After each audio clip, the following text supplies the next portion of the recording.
Listening Comprehension Practice Test Number 1. The Autobiography of Martin Luther King Jr.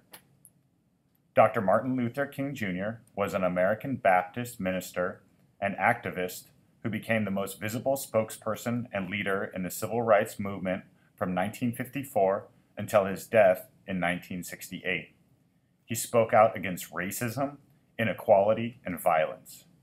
This passage comes from the Autobiography of Martin Luther King Jr., which was edited by Clayborne Carson in 1998.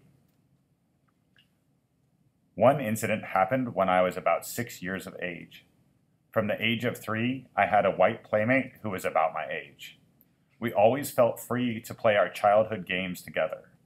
He did not live in our community, but he was usually around every day. His father owned a store across the street from our house. At the age of 6, we both entered school. Separate schools, of course. I remember how our friendship began to break as soon as we entered school. This was not my desire, but his. The climax came when he told me one day that his father had demanded that he would play with me no more. I never will forget what a great shock this was to me. I immediately asked my parents about the motive behind such a statement.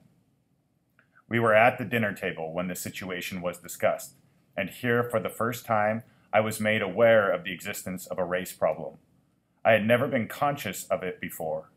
As my parents discussed some of the tragedies that had resulted from this problem, and some of the insults they themselves had confronted on account of it, I was greatly shocked.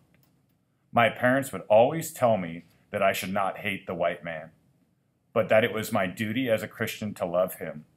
The question arose in my mind, how could I love a race of people who hated me and who had been responsible for breaking me up with one of my best childhood friends?